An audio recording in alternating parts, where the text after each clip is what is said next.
Hello and welcome to KLM Institute. Today, we've got a very important topic that has taken the world by surprise. Australia's world-first law banning social media for children under 16. This move is something that could potentially change the way we all interact with social media, and it's shaking up tech companies globally. So, let's dive into all the details, how this will impact Australia, and what experts around the world are saying about this bold step.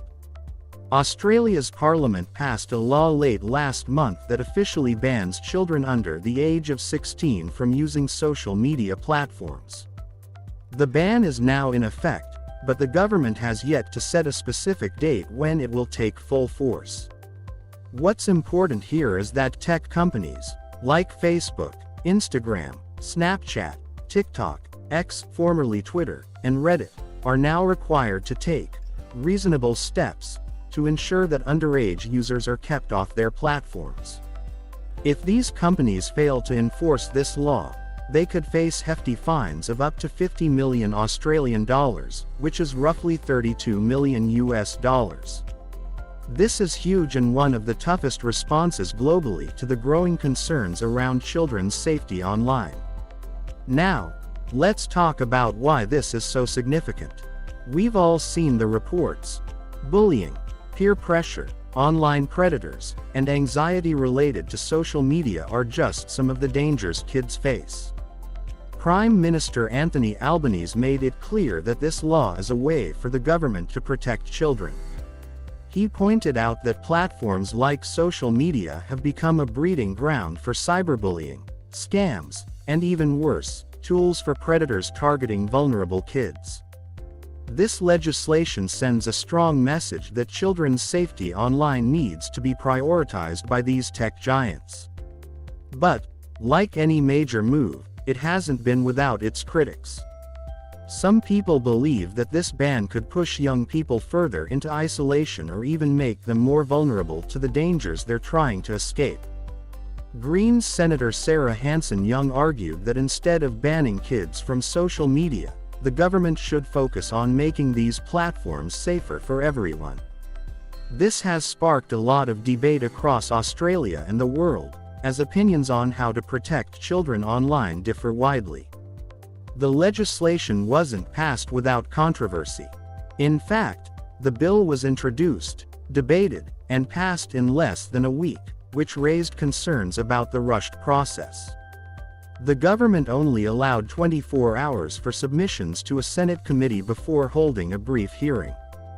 Despite these concerns, the bill was backed by a majority of the Australian Parliament, including the opposition party, the Liberal Party, who described this as a pivotal moment for the country in holding big tech accountable. But, as always, when a government moves quickly, questions arise.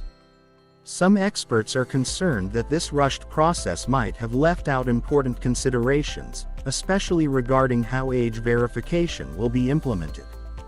For example, platforms like Snapchat and TikTok will need to ensure that they're using reliable methods to prevent underage access, but the exact steps are still unclear.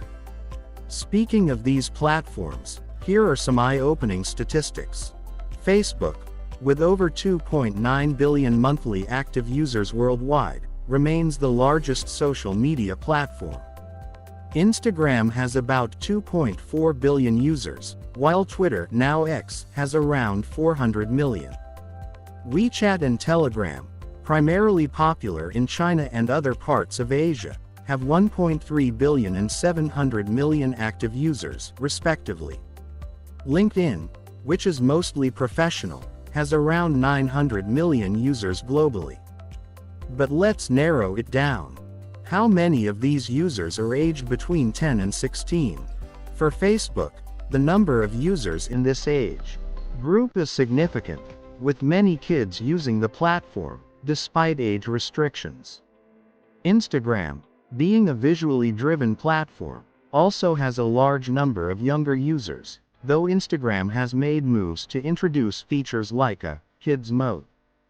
TikTok is perhaps the most popular among younger users, with about 60% of its global audience aged between 16 and 24. Platforms like Telegram and WeChat also have a strong presence among teens, particularly in Asia, where kids often use these platforms for communication and entertainment. The impact of this social media ban in Australia is still unfolding. While it will certainly make tech companies more accountable for keeping underage users off their platforms, there are concerns about the unintended consequences. Could this lead to a rise in the use of other, less regulated platforms? Will kids find ways around the system, or will they be pushed into more harmful environments, where they can avoid parental oversight? These are valid concerns, and the government has acknowledged them, ensuring that further consultations will happen before the switch-off date. Looking beyond Australia, how are other countries and eminent personalities reacting to this move? Some countries, such as the United States and the UK, have been grappling with the issues surrounding social media safety for children, but none have gone as far as Australia. There are debates about whether banning social media for underage kids is the right approach, with many advocating for improved safety features instead. Some tech experts argue that Australia's law could have negative side effects, pushing kids to avoid social media altogether, which might create a sense of exclusion or isolation. On the other hand, experts on children's rights and safety have praised the law for taking a strong stance on online safety, saying it's necessary for protecting vulnerable children. In the coming months, the Australian government will hold broader consultations with tech companies and parents to ensure the law is as effective as possible.